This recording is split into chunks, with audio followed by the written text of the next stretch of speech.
My name is Marianne Beckett, and last Thanksgiving was the moment I was quietly erased from the very family I had spent my entire adult life holding together. They sat around the table, laughing, toasting, passing plates across candlelight, celebrating as though I had never existed. No empty chair, no mention of my name, just smiling faces in a perfectly staged photo that popped up on my feed while I sat alone in a roadside diner, nursing a lukewarm coffee and staring at the unopened bottle of wine I had bought to bring to dinner. You see, I wasn't invited, not because I'd done something wrong, not because we had a falling out, but because I fix air conditioners in Boise. And apparently that made me too blue-collar for my sister to risk introducing me to her boyfriend's lawyer parents. She was climbing and I was baggage. The same sister whose college tuition I'd paid in full, every textbook, every semester, every rent check, while working overtime through triple-digit heat waves to keep the lights on in her apartment. And the cruelest part? I didn't even find out I'd been excluded until I saw the pictures. Serena in her velvet dress, smiling with that easy grace of someone who had carefully edited out every part of her past that didn't fit her future. That night, something inside me snapped. Not in anger, but in clarity. If I wasn't good enough to sit at their table, then my money wasn't good enough to pay for her dreams. So I pulled the plug. Quietly. Cleanly. No announcement. And in that silence, I made the loudest decision of my life. I've never needed much to be content. A reliable truck, a steady job, and the kind of peace that comes from working with your hands and sleeping well at night, knowing you earned your way through the world without shortcuts or favors. I run a small HVAC business just outside of Boise. Nothing fancy, just a modest shop with 3 loyal employees, a cluttered office, and a neon sign that buzzes louder than it lights. But it's mine. I built it from nothing, brick by brick, hour by hour, one late payment and busted compressor at a time. I'm the one who shows up when someone's heat goes out in the dead of winter or when their AC fails in the sweltering August heat. While other people complain about manual labor, I see dignity in it. My hands have calluses and scars, sure, but they've also written tuition checks, fixed leaking roofs, and carried my sister through every season of her life that she couldn't face alone. Serena, my little sister, was always the polished one, smart, ambitious, beautiful in the way that made people stop and turn.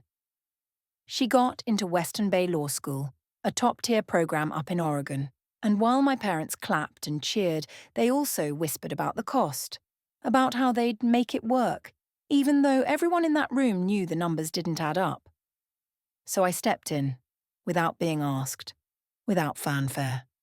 I covered the deposits, the first semester, then the second, and eventually all of it. Textbooks, off-campus housing, meal plans, and even that overpriced laptop she needed to keep up in class. I told myself it was what family did, that we took care of each other, that someday she'd look back and see who was really in her corner. But deep down, I had started to notice the cracks, little moments that felt off, like when I drove 2 hours to take her out to dinner near campus and she insisted we meet somewhere casual so no one would see her with me. Or when I introduced myself to her roommate and she just smiled politely, never once calling me her sister. I'd convinced myself it was nothing, that she was just under pressure, that law school was consuming her, but a part of me already knew. I wasn't part of the life she was building. I was the scaffolding, the support beam, the part you remove once the facade is complete. And still I kept showing up. I kept paying, kept believing that my sacrifices were a silent language of love she simply hadn't learned how to speak back yet. I didn't ask for praise. I didn't need her to brag about me. I just wanted to matter, to be seen, even quietly, as someone who helped her stand tall. In the days leading up to Thanksgiving, I worked overtime to wrap up service calls and bonus checks for my crew so I could take the day off, buy a decent bottle of Cabernet, and bring a warm pie to the family table. I even double-checked the time Mum wanted us to arrive. Her texts said 4 p.m. sharp, but when she called that Monday night, her voice was strange, soft and overly careful, like she was tiptoeing through broken glass. "Marianne, sweetie, we need to talk about Thanksgiving." She said it gently, but the words that followed hit me like a punch to the ribs.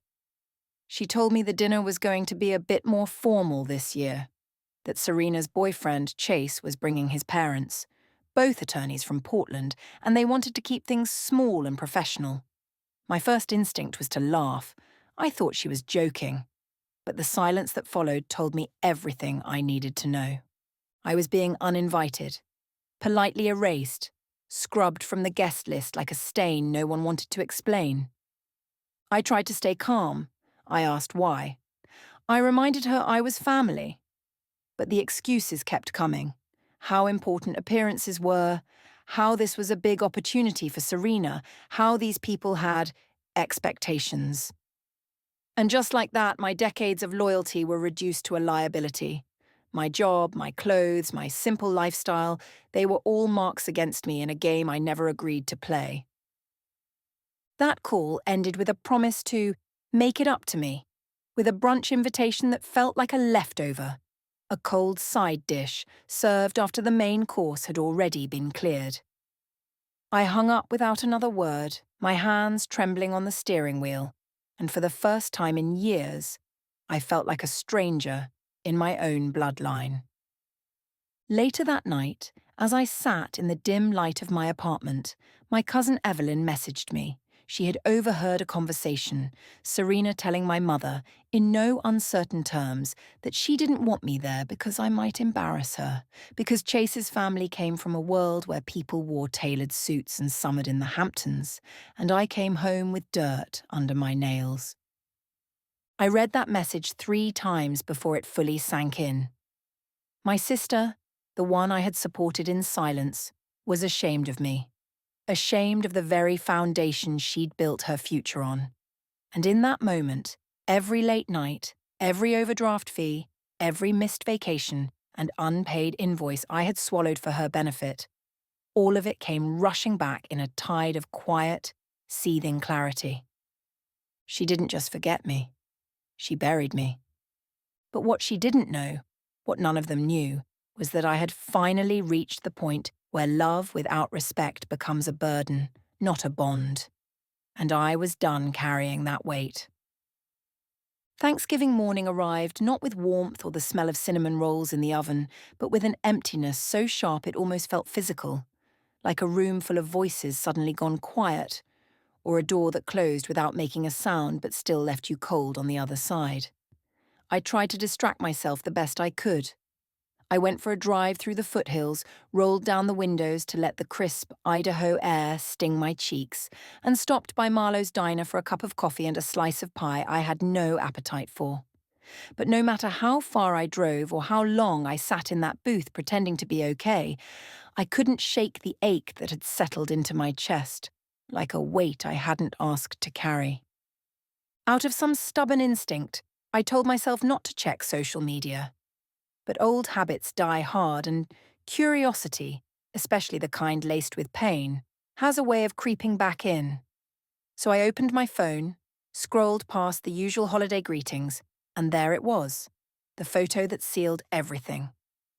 Serena was standing next to Chase, glowing in a navy silk dress I'd seen hanging in her closet months ago, surrounded by our parents, his parents, a table set with heirloom china, polished silverware, and candles flickering in soft light. They looked happy, they looked complete, and I was nowhere to be seen. That image hit harder than I care to admit. It wasn't just the fact that I'd been excluded, it was how effortlessly they had carried on without me. How no one in that room had left a chair open or sent a quiet message to say, "This doesn't feel right." I had become invisible, not because I had drifted away, but because it was more convenient for them to pretend I didn't belong. Then came the final blow. That evening, while I sat on the porch of my apartment nursing a glass of wine I didn't even taste, my phone buzzed with a message from Evelyn. Her words were brief, but they burned with the kind of sting that only truth can carry. She had overheard my mother and Serena talking 2 days before Thanksgiving. Serena had told her in no uncertain terms that she didn't want me there because she didn't want Chase's parents to know that we came from a working-class background. She had said those exact words. Working class, like it was a disease. I read the message again and again, my fingers trembling as I clutched the phone. Suddenly, everything made sense. The awkward silences when I visited her campus. The way she always redirected the conversation when her friends asked what I did. The fact that I had never once been introduced to Chase, despite footing the bill for the very education that brought them together. It wasn't forgetfulness, it wasn't stress, it was shame. Serena wasn't proud of me. She was embarrassed by me. Embarrassed by the life I lived, the business I ran, and the sacrifices I made without question. And worse, she thought I was too stupid to notice. I remember sitting there, alone under the dull yellow glow of my porch light, trying to breathe through a heartbreak that didn't look like crying or screaming, but rather the quiet cracking of something deep inside that had held too much weight for too long. I had convinced myself that love was enough, that giving without being acknowledged was noble, and that silence in the face of insult was a form of strength. But that night, as the cold crept up my sleeves and the world around me celebrated without me, I realized I had mistaken loyalty for self-erasure. I had believed that family meant sacrifice, but in our family, it had only ever meant that I was the one expected to give until I had nothing left. The betrayal wasn't in the words Serena had said behind my back. It was in the years of taking without gratitude, of lies told through omission, of support treated like obligation instead of love. It was in the ease with which she deleted me from the guest list of her life while still pocketing every dollar I sent her way. And maybe worst of all, it was in my mother's silence. Because she had known. She had heard Serena say those things, and instead of standing up for me, she had softened her voice and helped her youngest daughter curate the illusion of a picture-perfect family. One that no longer included the sister who installed furnaces and drove a pickup truck. That was the moment the guilt I had carried for years, the kind that told me I wasn't doing enough or wasn't worthy of a seat at the table, began to evaporate. And in its place, something steadier took root. Clarity. It didn't come with fireworks or a grand realization. It came in the form of an overdue decision that if I wasn't family enough to be invited, then I was no longer going to be funding the fairy tale. That evening, I went inside, opened my laptop, and pulled up the tuition portal I knew as well as my own reflection. I'd logged in countless times over the years, keeping Serena's payments ahead of schedule, making sure there was always enough. But this time, I didn't type in another payment. Instead, I hovered over the Remove Payment Method button. A pop-up warned me. This action cannot be undone. And for once, that wasn't a threat. It was a promise. I clicked yes with hands that no longer trembled. Then I closed the lid, poured the rest of my wine into the sink, and let the silence in my apartment wrap around me like a balm. No more late-night transfers. No more wondering if I mattered. No more pretending. I had done everything I could for her, more than she would ever do for me. And now, for the first time in a very long time, I had done something for myself. The following morning I awoke to a stillness that felt almost sacred, like the air itself was holding its breath, uncertain of what would come next. My apartment, usually filled with the low hum of the HVAC unit and the distant murmur of the neighbour's radio, felt impossibly quiet. The familiar buzz of urgency that normally marked the start of my day, service calls, scheduling logistics, budget planning, had been replaced by a silence so full it bordered on deafening. I wrapped my fingers around my coffee mug, watching steam curl upward in soft spirals, and waited for the guilt I'd been conditioned to feel to rise up and consume me like it always did. But it didn't. Instead, there was only an unsettling stillness, like the emotional equivalent of walking through a room where your picture used to hang, but someone took it down without telling you. The phone calls started not long after. First, my mother.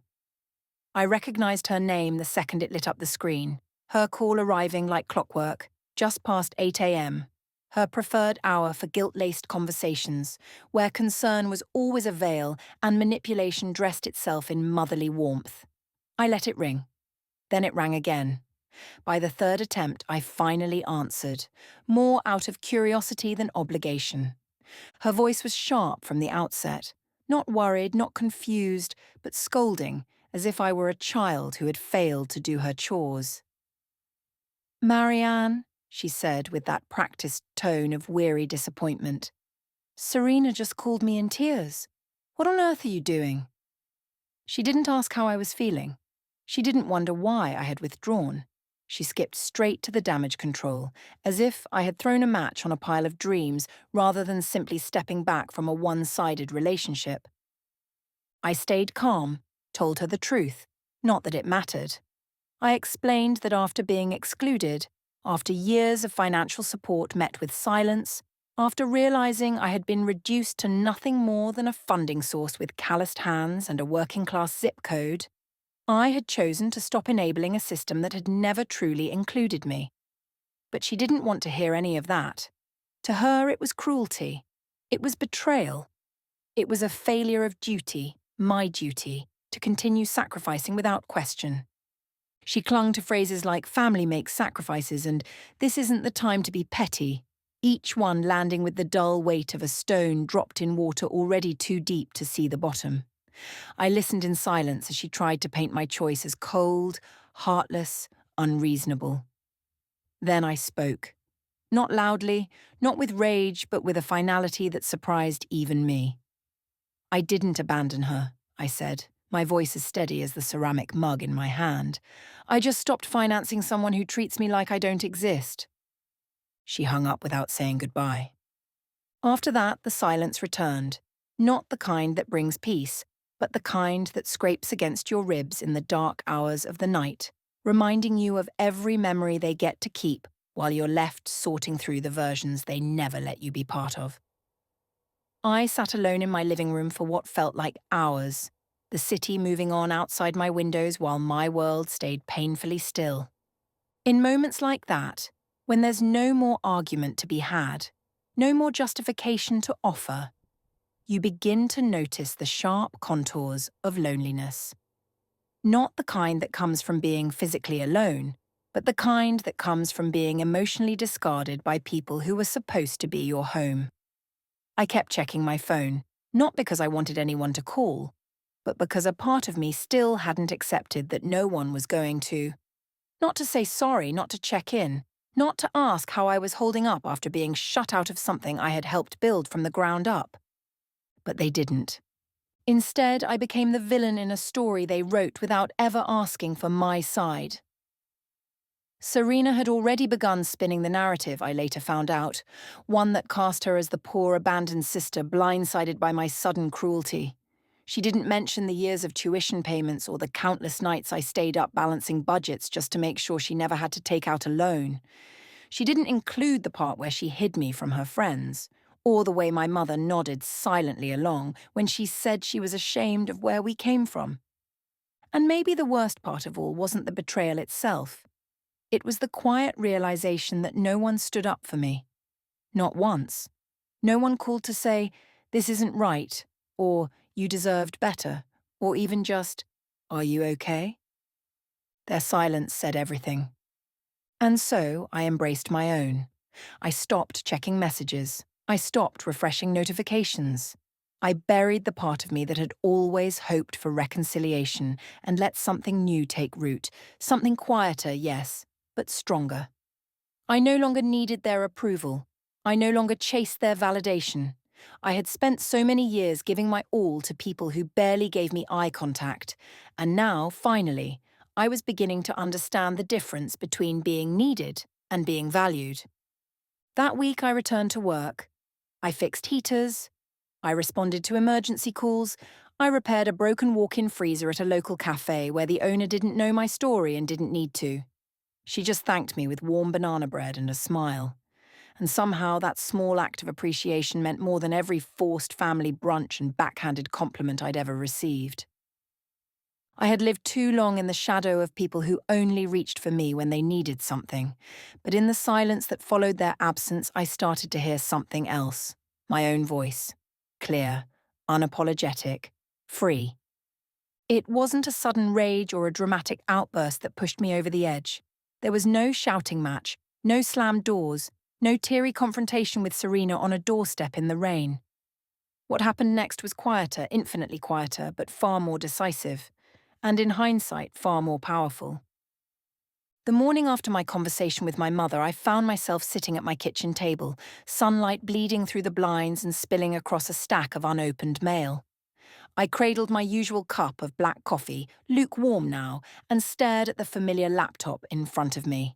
The same laptop I had used dozens of times to make sure Serena's tuition was covered, her fees paid, her rent secured. Logging in had become second nature. The student portal was practically muscle memory. I knew her account number better than my own bank routing, had memorized the due dates, the semester breakdowns, even which scholarship notifications she liked to pretend she earned on merit alone, though the real cushion had always been me. That morning, however, I didn't log in out of duty. I logged in with a clarity I hadn't felt in years. There it was again, the balance due. $21,500 for the spring semester at Western Bay. No pending aid. No cosigner. Just the expected quiet continuation of my generosity. I hovered my hand over the mouse, watching the cursor drift toward the familiar payment method tab, and I waited for the old guilt to resurface. The guilt that told me I was her only chance. The guilt that whispered I had come this far. Why stop now? But instead, I felt something entirely different. A release. Not relief exactly, but the quiet breath of freedom you take when you finally stop betraying yourself for people who never once chose you back. So I clicked. A dialog box popped up. Are you sure you want to remove this account as a designated payer? This action cannot be undone.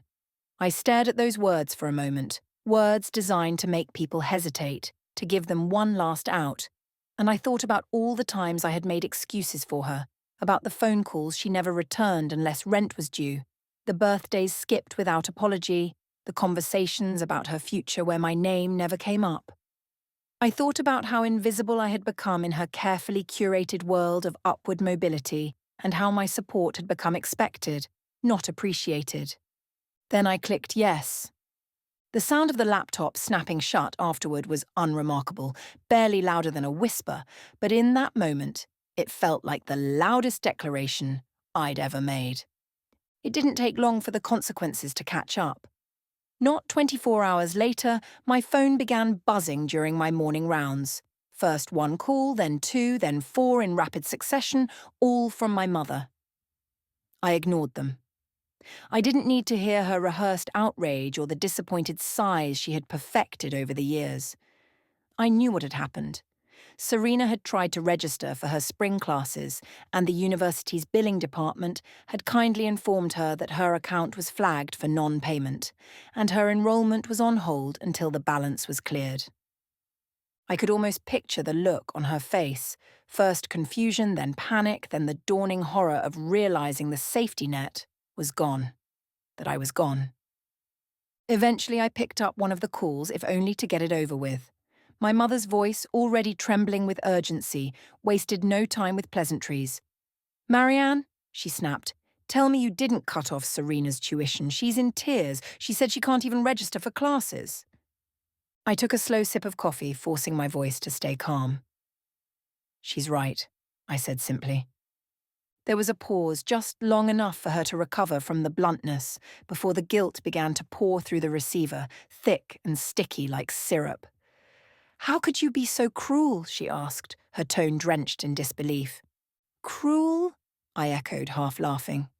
"You mean like disinviting me from Thanksgiving because my work boots didn't match your new dining set?" "She was just trying to make a good impression," she insisted. "You know how important Chase's family is to her future." "She's 24, I said evenly, "not 12. Old enough to be proud of where she came from, or at least not ashamed." Again, silence. Then came the familiar plea, the one I had heard since I was 16 and got my first paycheck. You promised you'd help her through school. I promised to help my sister, I corrected, my grip tightening around the ceramic mug. I didn't promise to bankroll someone who's embarrassed by my existence. For once, she didn't have a scripted response. Her voice faltered, and I could hear the frustration building beneath the surface. You're overreacting, she muttered, her tone losing the veneer of reason and slipping into irritation. No, I said, my voice quiet but unshakable.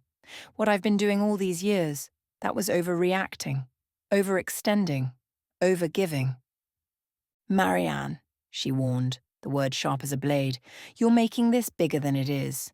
I closed my eyes for a moment, feeling the sting behind my ribs, then said what I had been carrying in my chest for far too long. What's bigger than this is the fact that I gave her everything she needed to rise, and she still found a way to look down on me. She sighed, long and weary, like she was the one who had been wronged. Family means sacrifice, she whispered. Funny, I said. How that only ever seems to apply when I'm the one doing the sacrificing. I hung up before she could respond. That moment, ending the call, finishing my coffee, walking into my workshop without the weight of that responsibility crushing my spine, felt like stepping into my own life for the first time in years. I didn't feel victorious. I didn't feel vengeful. I just felt done. And sometimes, done is the beginning of everything you didn't think you deserved. It didn't take long for the silence to shift into chaos, not on my end, but in Serena's perfectly constructed world, the one she had built on borrowed resources and well-timed lies. The absence of my money created a vacuum she couldn't fill quickly enough, and in the days that followed, her carefully curated image began to unravel thread by thread. The first ripple came in the form of an anonymous message, just a sentence or two, dropped into Chase's inbox late one night, but it was enough to plant a seed of doubt. Do you know who's really been paying for Serena's tuition? At first, I imagine he brushed it off. He was the kind of man who wore certainty like cologne, strong, obvious, and always a little too much. But doubt has a way of lingering, especially when it arrives in quiet moments, when the mind is still and unguarded.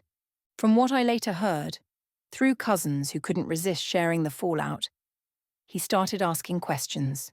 Gently, at first. He called the financial office at Western Bay pretending he needed to help with Serena's spring enrollment. It took him 3 calls and some clever maneuvering to get past the usual privacy walls, but eventually he learned what he wasn't supposed to. Serena's account had no active payer on file, and her previous payments, every single one, had come from me. Not from our parents, not from some merit-based scholarship, from me.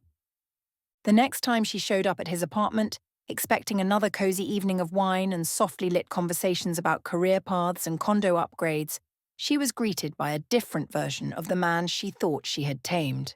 He met her at the door, his phone in hand, his posture stiff with the kind of composure people carry just before they break something that can't be fixed. Why did I have to hear from someone else that Marianne's been paying your tuition? He asked, his voice level but cold. Serena caught mid-step in the entryway, blinked like she hadn't heard him correctly. What? I called the university, he continued, stepping aside so she could enter, though the air inside was anything but welcoming. They told me your account was frozen. No payment on file. Just a name that didn't match the narrative you've been feeding me. She hesitated, her hands still gripping the strap of her handbag. It's not a big deal, she mumbled, clearly scrambling for a version of the truth she could control. I didn't want you to think I was some kind of charity case. He didn't flinch. You let me believe your parents were covering it. You never once mentioned your sister. You talk about your background like it's this vague, hard-working but lovely story, but you never say what she does or what she's done for you. Serena swallowed, her voice slipping into something softer, more performative. I was just trying to make a good impression. I didn't mean to lie. But he wasn't having it. You didn't just lie, you erased her. And now that she's stopped paying for your life, you've turned her into the villain? His eyes didn't leave hers. You've been using her, Serena. And the worst part is, you're not even sorry. You're just scared of what happens now that the truth's out. She stepped back, her face a mask of frustration and disbelief. You're blowing this out of proportion. No, he said, quieter now, more tired than angry. I think you've been minimizing it for so long, you've convinced yourself it's nothing. There was a long silence. For the first time, she seemed to realize she couldn't manipulate her way out of this. No carefully phrased excuse, no well-timed tear. Chase wasn't looking at her like he had before. There was no softness, no warmth, just clarity, disappointment. He grabbed his coat from the hook by the door, stepped past her, and shook his head. I need space. You're seriously walking away over this? She asked, her voice rising with disbelief. He paused, one hand on the doorknob. I'm walking away because I don't recognize the person standing in front of me. And I don't want to keep building a future on top of someone else's sacrifices. He left without another word. The next morning, my phone lit up with a text from Serena.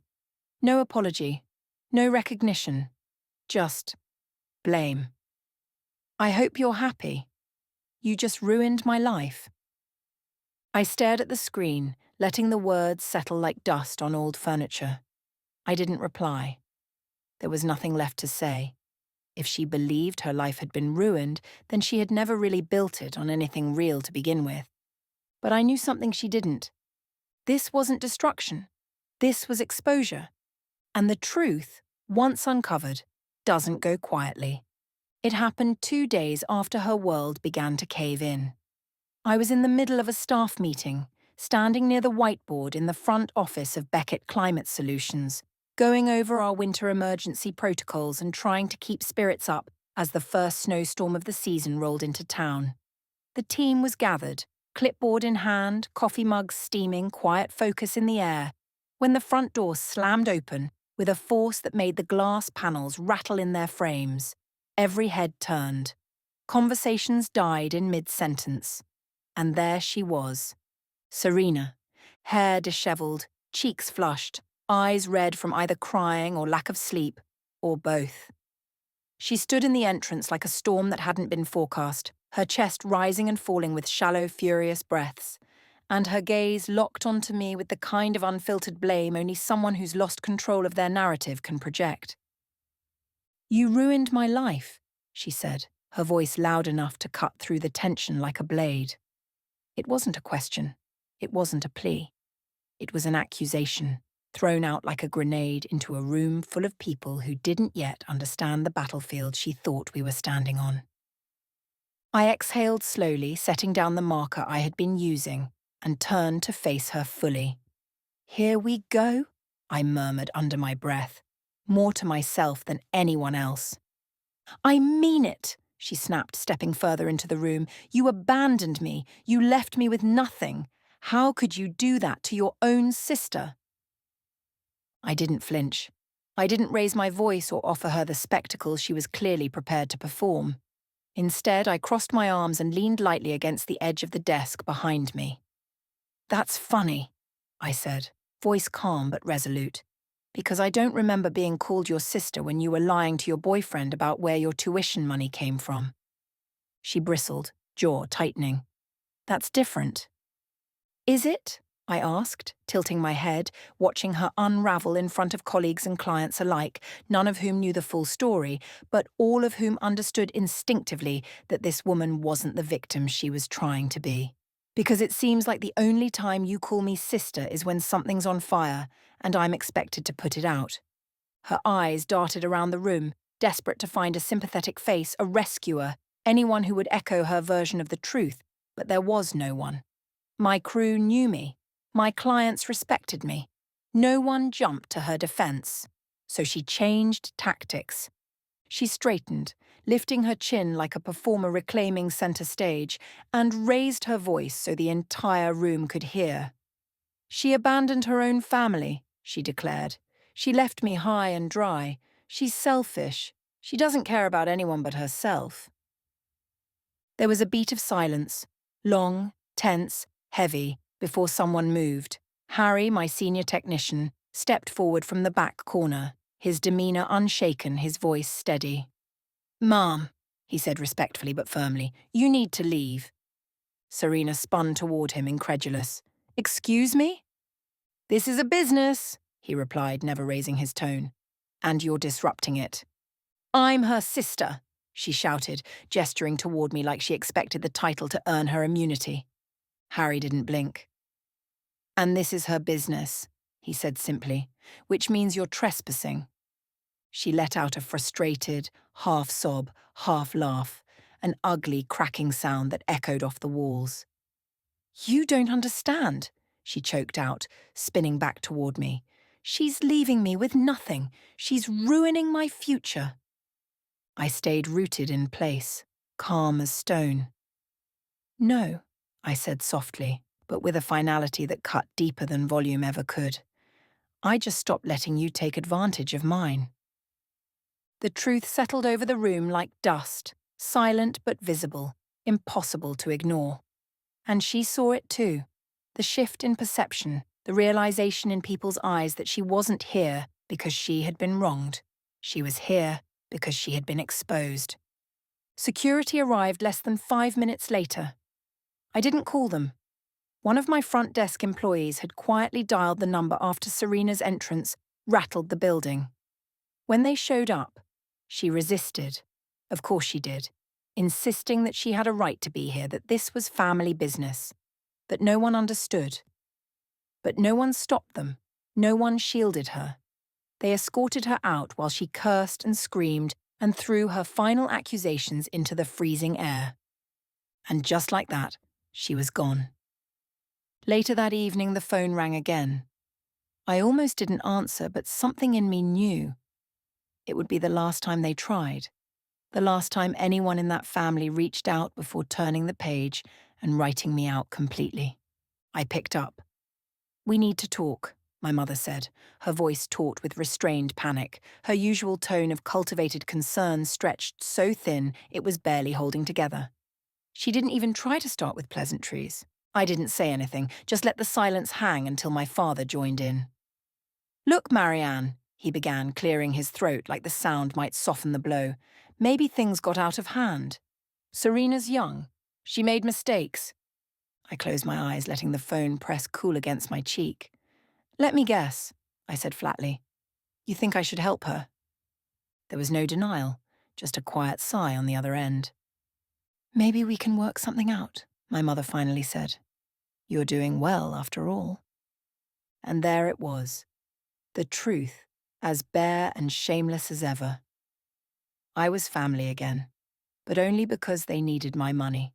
Only because Serena had exhausted every other bridge and realized mine had been the only one holding her up. I almost laughed, but what came out was quieter. Something closer to grief that had long since lost the energy to cry. "So now I'm useful again," I said. "Now I get to be a sister because you're short on cash." "Don't be like this," my father muttered, his voice stiff with disapproval. "No," I said. "I've already been everything you needed me to be, but I'm done. Find another ATM." And I hung up. I didn't cry. I didn't shake. I didn't look back. I just sat there, bathed in the gentle hum of my quiet home, and let the silence settle, not as a punishment, but as peace. For the first time, it was mine, entirely mine. The days that followed were, in many ways, the quietest I'd ever known. No calls, no messages, no guilt-laced voicemails from family members performing concern while quietly demanding restitution. Just stillness. A kind of unfamiliar silence that stretched across the hours like a new set of walls I was learning to live inside. But instead of feeling hollow or abandoned, I felt, oddly, whole. As if the space left behind by their absence had finally made room for me to hear myself again. I expected the grief to come in waves, to crash hard against the edges of my resolve and pull me back into the old currents of doubt and responsibility. But it never came like that. It was gentler, just a quiet flicker of memories, the kind that used to ache but now passed through me without catching fire. I worked. I showed up for my employees. I fixed heaters for retirees who paid me with fresh-baked cornbread and stories of their grandkids. I took my lunch breaks on the bench outside my shop, watching the snow settle over the sidewalk while the world moved on in its usual, indifferent rhythm.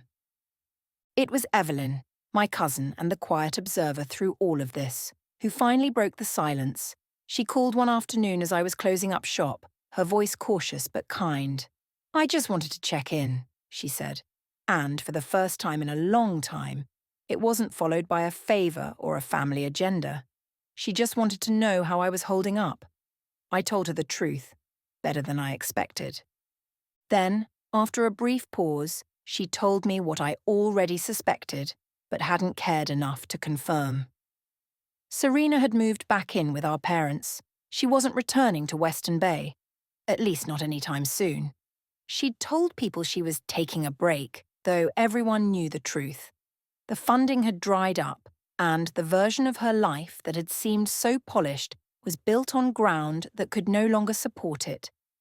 Evelyn added, with a note of dry sympathy, that my parents were still blaming me for everything, still spinning the same story that painted me as the one who turned away from family when they needed me most.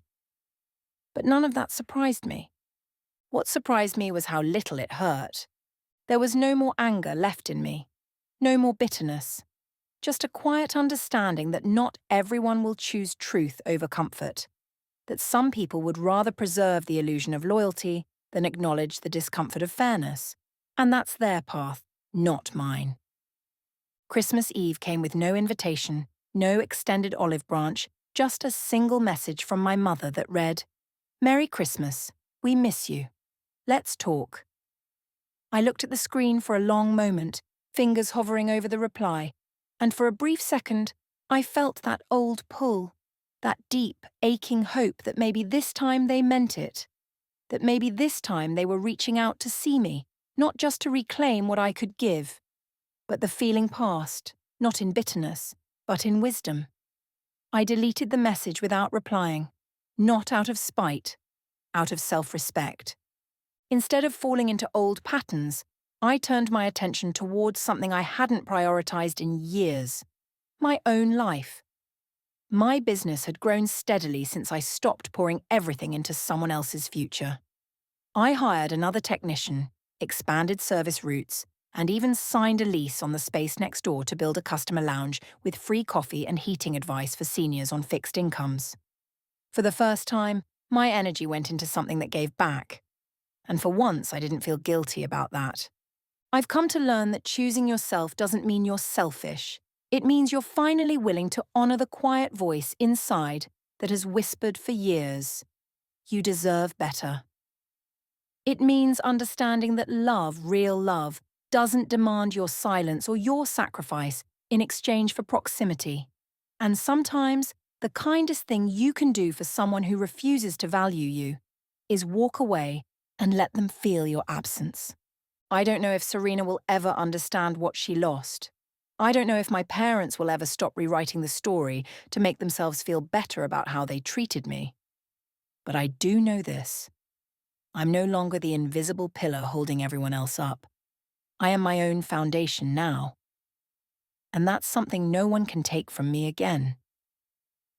If you've ever found yourself in a situation like this, giving more than you had, staying silent to keep the peace, being erased by the very people you sacrificed for, know this: you are not alone.